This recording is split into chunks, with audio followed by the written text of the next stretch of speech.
بسم اللہ الرحمن الرحیم۔ السلام علیکم زینب ٹی وی کے ناظرین، آج کے درس حدیث میں خوش آمدید۔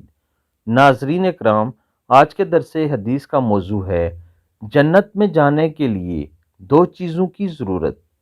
حضرت ابو ہریرہ رضی اللہ تعالیٰ عنہ کہتے ہیں، رسول اللہ صلی اللہ علیہ وآلہ وسلم سے اس چیز کے بارے میں سوال کیا گیا جو لوگوں کو بکثرت یعنی سب سے زیادہ جنت میں داخل کرے گی، تو آپ صلی اللہ علیہ وآلہ وسلم نے ارشاد فرمایا، اللہ تعالیٰ کا ڈر اور اچھا اخلاق۔